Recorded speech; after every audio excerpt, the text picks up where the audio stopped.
Imagine you finally killed something big, a whole animal, more meat than you and your group could possibly eat in one sitting. This should feel like victory. It should feel like relief, but it doesn't, because you know what happens next. In 2 days, maybe 3, that meat is going to turn. It's going to smell wrong, feel slimy, attract flies, and if you eat it anyway, it could kill you slower and worse than starvation ever would. So you're standing there with more food than you've seen in weeks, and the clock is already running out. For most of human history, that was the actual problem, not finding food, keeping it. Today, when you have leftovers, you open a fridge, or you don't even think about it because the grocery store is 5 minutes away, and it'll restock itself. Food just exists whenever you want it, but for most of the time, humans have existed. A good day of hunting or gathering created a new emergency. Too much food, no way to keep it, and a body that couldn't just skip meals for the next 3 weeks and wait for the next kill. So what did they do? The answer changes everything about how we think of early humans, because preserving food wasn't a lucky accident. It was one of the most important inventions our species ever came up with, and it happened way earlier than most people assume.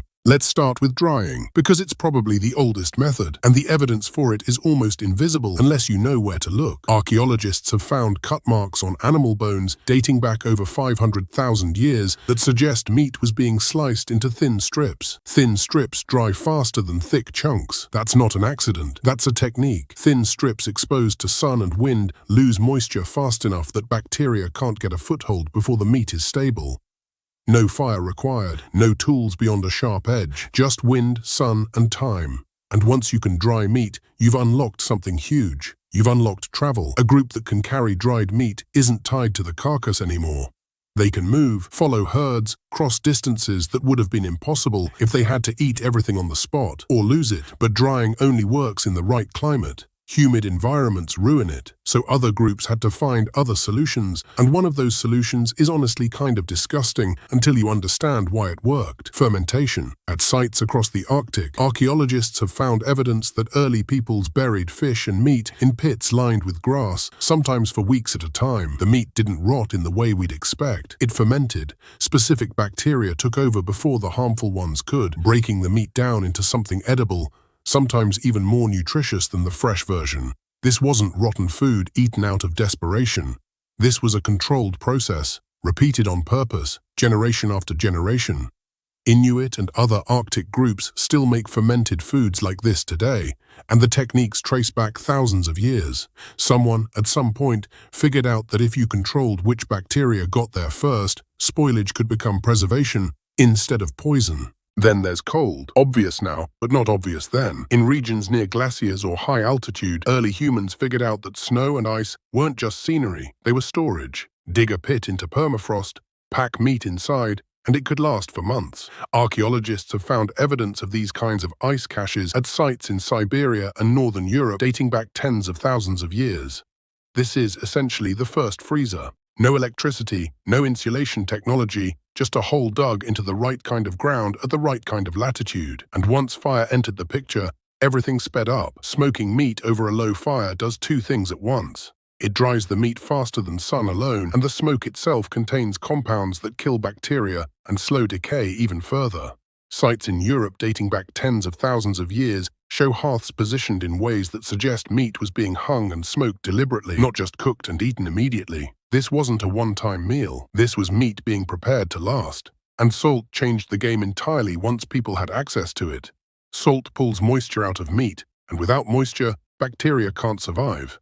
Coastal groups and groups near natural salt deposits had a serious advantage here. Evidence from sites in China and Europe shows salt being used for preservation as far back as 8,000 years ago, possibly earlier, long before anyone was writing anything down. Salt wasn't just a flavor, it was survival currency. Entire trade routes would eventually form around access to salt, but at the root of that entire system was one basic discovery: salted meat lasts, unsalted meat doesn't. Now here's where this gets bigger than just meat. Plants needed preserving too. One of the most underrated discoveries in human history might be something as simple as a pit dug into the ground. Storage pits, lined with grass, bark, or clay, have been found at sites tens of thousands of years old. Nuts, seeds, and tubers could be kept in these pits for months, protected from moisture and animals. Some pits show evidence of deliberate lining designed specifically to control temperature and humidity. This wasn't random. This was engineering, built by people with no written instructions, only trial, memory, and generations of passed-down knowledge. And once storage worked, something else became possible: planning. If you can preserve food, you can survive a bad season. You can wait out a drought. You can support people who are sick, or old, or too young to hunt and gather for themselves. Preservation didn't just save meals, it saved lives that would have otherwise been left behind. Some archaeologists argue that reliable food storage is one of the reasons human groups could start supporting non-productive members long-term: elders, children, the injured, because the group wasn't living meal to meal anymore. That's a massive shift. A group living hand to mouth can't afford to carry someone who isn't contributing. A group with stored food can. And this connects to something even bigger. Some researchers now argue that food preservation, not farming, might be one of the real triggers behind humans settling down in one place. If you've got pits full of preserved nuts, smoked meat hanging in a shelter, and fermenting fish buried nearby, you're suddenly tied to that location in a way a purely mobile group isn't. You don't want to walk away from weeks of stored food. You want to stay near it, defend it, manage it. So permanent settlements might not have started with someone deciding to plant a seed. They might have started with someone deciding not to move because there was too much food buried in the ground to leave behind.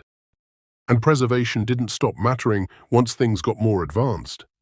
It became ritual. Some of the oldest pottery ever found, dating back over 20,000 years in parts of East Asia, shows residue consistent with storing and fermenting food, long before pottery was used for cooking meals in the way we'd picture today.